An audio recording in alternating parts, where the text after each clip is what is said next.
20 years of excellence. Sun International Institute of Tourism and Management.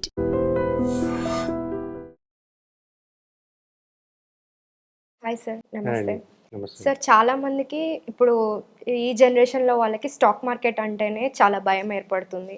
And at the same time మనం కూడా ఒక experiment చేద్దాం, నేర్చుకుందాం, వద్దాం అనేది ఉంటుంది.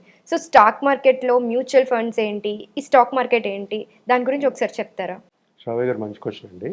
మేడం, స్టాక్స్ అంటే కొంతమంది ఏంటంటే మేడం, స్టాక్స్ అంటే కొనుక్కుంటే లాంగ్ టర్మ్ గురించి వెయిట్ చేస్తారు. అంటే మనం ఎలాగైతే మ్యూచువల్ ఫండ్స్లో ఇన్వెస్ట్ చేసి వెయిట్ చేస్తాం వెల్త్ క్రియేట్ అవ్వడానికి, అలాగా ఈక్విటీ స్టాక్స్ కొనుక్కుని పెట్టుకుంటారు. అవును. అది నో ప్రాబ్లం. మ్మ్.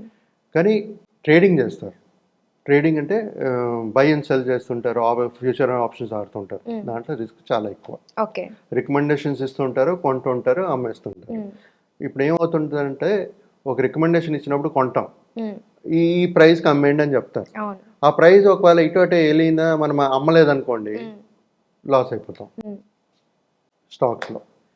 తర్వాత ఏం చేయాలో తెలియదు. మనం అవును మళ్ళీ సార్. ఎత్తుక్కోవాలి, ఎవరో ఏదో చెప్తే కానీ మనం అది ఏం చేయాలనే తెలియదు. లేకపోతే ఆ పర్టికులర్ డీమ్యాట్ ఎక్కడైతే ఉందో వాళ్ళు సజెస్ట్ చేసే బట్టి మనం యాక్ట్ అవ్వాలి. ఇంకోటి ఏంటంటే, ఇప్పుడు రీసెంట్గా చూస్తున్నాము, ఈ యూట్యూబ్ ఓపెన్ చేసినా లేకపోతే రీల్స్ ఓపెన్ చేసినా ఎవరో ఒకరు అందరు ఫైనాన్షియల్ ప్లానింగ్ గురించి అడ్వైజెస్ ఇవ్వడం, దీంట్లో ఇన్వెస్ట్ చేయండి, దాంట్లో చేయండి, ఎస్ఐపి చేసుకోండి, ఎస్డబ్ల్యూ చేసుకోండి, ఇవన్నీ చెప్తున్నారు. సో ఏది బెస్ట్ అంటారు?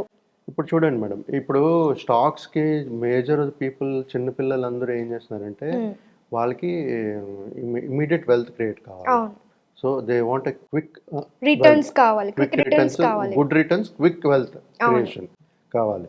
సో అలాంటి వాళ్ళు ఏం చేస్తున్నారంటే, ఈ స్టాక్స్ ట్రేడింగ్ చేస్తున్నారు. ఓకే. వాడికి వెళ్ళి నష్టపోతున్నారు. మ్మ్. ఈ ట్రేడింగ్ చేసేవాళ్ళు especially 98% of the people are losing money.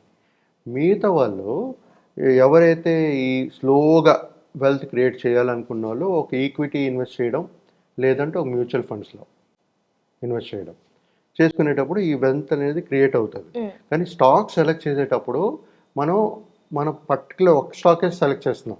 ఆ స్టాక్ని మనం 100% ఆ కంపెనీ బాగుంది, ఆ కంపెనీకి ప్రాజెక్ట్స్ ఉన్నాయి, ఆ కంపెనీ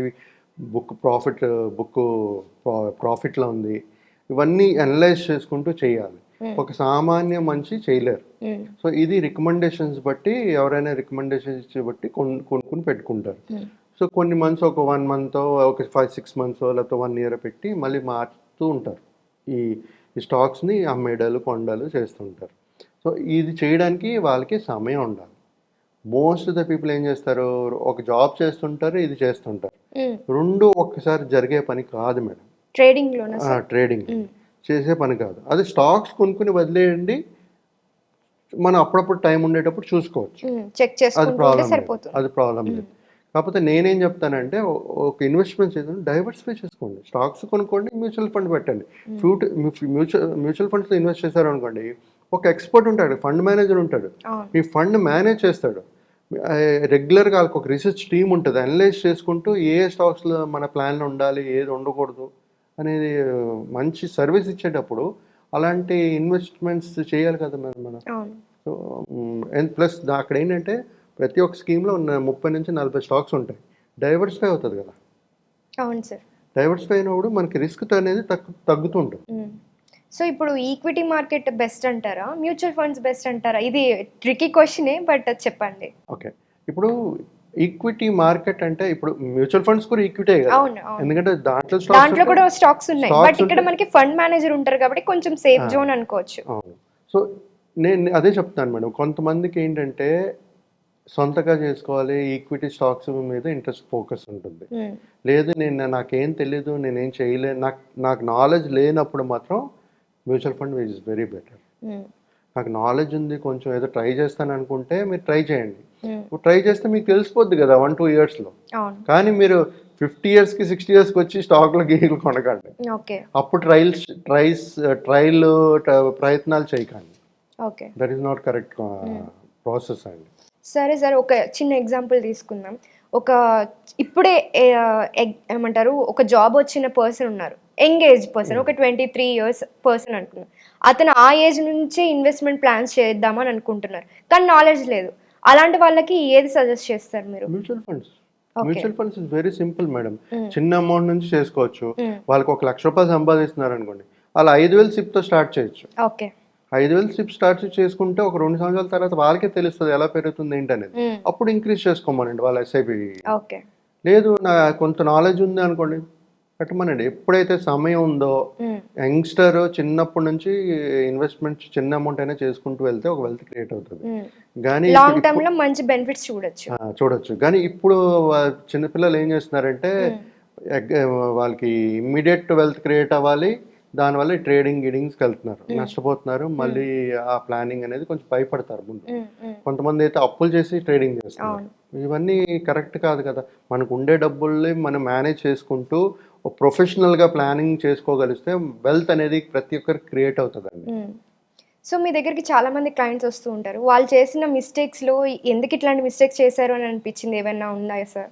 ఫస్ట్ ఇన్వెస్ట్మెంట్ చేయరు అసలు. ఓకే. రెండోది చేసిన తర్వాత ఉండరు, టైం పేషెన్స్ ఉండదు, తీసేస్తుంటారు. నీడ్స్ కంట వాంట్స్ ఎక్కువైపోతుంది ఓకే. ప్రతి ఒక్కరిది.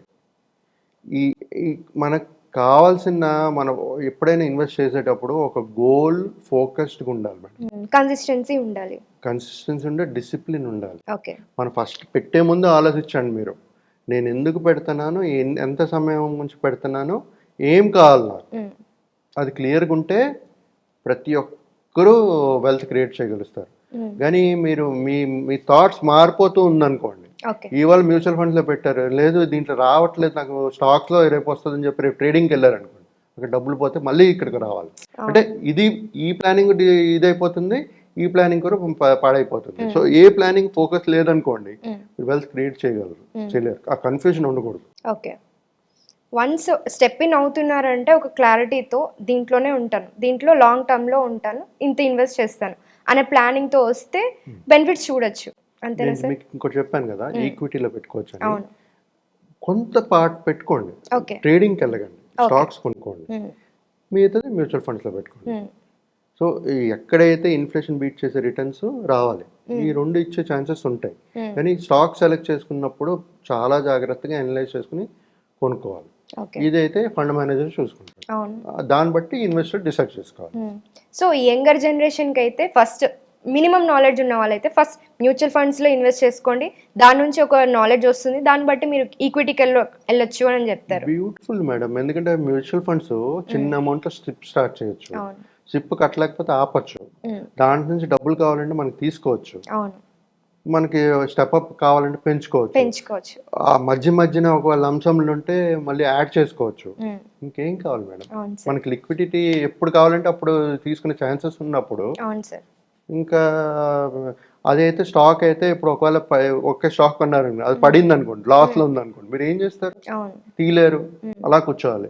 మ్యూచువల్ ఫండ్స్ అలా కాదు కదా, 30 నుంచి 40 స్టాక్స్ ఉంటాయి, దాంట్లో పోర్ట్ఫోలియో రీబ్యాలెన్సింగ్ అవుతుంది, ఛాన్సెస్ ఆఫ్ రికవరీ ఒకవేళ పడినా సరే ఛాన్సెస్ ఆఫ్ రికవరీ చాలా ఎక్కువ ఉంటుంది మ్యూచువల్ ఫండ్స్లో ప్రాఫిట్కి రావడానికి.